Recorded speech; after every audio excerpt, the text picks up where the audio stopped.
ప్రసంగాల్లో ఈ మొక్క విననోళ్ళు కాదు మీరు. ఓయబ్బా కూర్చోబెడితే నాకంటే బాగా చెప్తారు మీరే. స్తోత్రం. ఏ ఊరు చెప్పట్లా? హల్లెలూయా చెప్పండి. రెండు చేతులు చెప్పండి. చెప్పరు. మీరు కూర్చోబెడితే ఏ వచనం ఎక్కడుందో బ్రహ్మాండంగా చూస్తారు. ఇప్పుడు నా పాయింట్ ఏంటంటే వచనం తెలియటం కాదు, వచనాన్ని గురించి ఇతరులతో మాట్లాడటం కాదు, కానీ ఆ వచనాన్ని అనుసరించటం మన చేత కావట్లా. ఎందుకు కావట్లేదు? ఆనుకుంటే పోలా అన్నంత ఈజీ కాదు అది. ఎందుకంటే కాసేపు కూర్చొని ప్రసంగం విన్నంతసేపు ఆనుకుందామని అనుకోవటం కాదండి. బయటికి వెళ్ళిన తర్వాత జీవితం మళ్ళా స్టార్ట్ అయిన తర్వాత దేవుని మీద ఆనుకోవటం అనేది పెద్ద పోరాటం. అది చేత కావట్లా.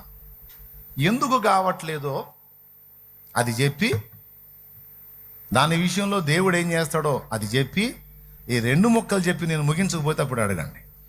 దేవునికి స్తోత్రం. చెప్పండి గట్టిగా. ఇప్పుడు జాగ్రత్తగా వినండి. రెండు ముక్కలు అన్నాను. ఆ ముక్కలు ఎంత పొడుగుంటే నాకు తెలియదు, కానీ రెండు ముక్కలే. ఆనుకోవటం ఎందుకు చేత కావటం లేదు? ఆనుకోవాలంటే ఏం జరగాలి? దానికి కూడా సింపుల్ ఆన్సరే.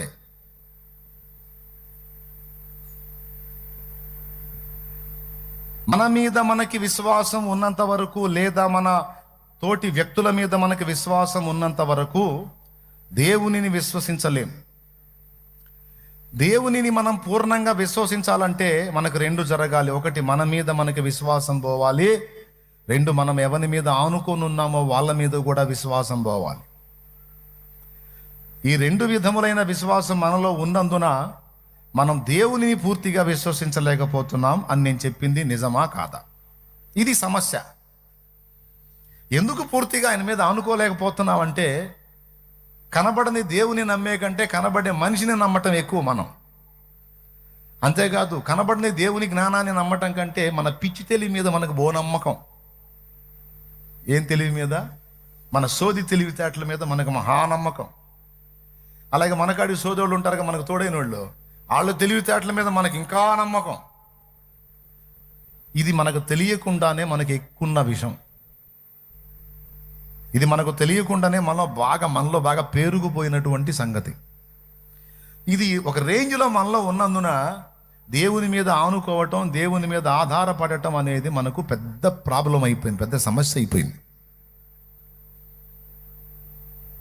ఇప్పుడు నేను వచ్చి చెబుతాను, బ్రదర్ టెన్షన్ పడద్దు, దేవుని మీద అనుకో, దేవుని మీద విశ్వాసం ఉంచు, దేవుని మీద ఆధారపడు, నీకు ప్రశాంతత వచ్చిద్ది అన్నాను. అది అంత ఈజీయా?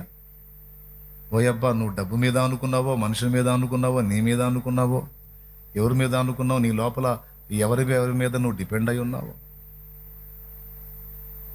నాకేం తెలుసు? నేను ఈ మాట అనగానే నువ్వు కూడా అమాయకంగా ఫేస్ పెట్టా. తప్పకుండా అన్నా, ఆయన మీదే అనుకున్నాను అన్న, ఆయన మీదే అనుకున్నాను అన్న, ఇంకా ఆయన తప్పితే ఏముందన్న. ఇంత వైరాగ్యం మాటలు నువ్వు మాట్లాడుతుంటే అబ్బా అనుకుంటాను నేను. కానీ వాస్తవం అది కాదు. నువ్వు నీ మీద విశ్వాసం కలిగి ఉంటావు, కొంతమంది వ్యక్తుల మీద నీకు విశ్వాసం. ఇప్పుడు సచ్చినట్టు నువ్వు పూర్తిగా దేవుని మీద ఆనుకోవాలి అంటే ఈ రెండు విశ్వాసాలు విరిగిపోవాలి. మరి నువ్వు కలతలో ఉండటం, నువ్వు అవిశ్రాంతిలో ఉండటం, నువ్వు ఆవేదనలో ఉంటావు, నువ్వు దుఃఖంలో ఉంటావు, దేవుడికి నచ్చదు. నువ్వు ప్రశాంతంగా ఉండాలి, దేవుడికి అది కోరిక.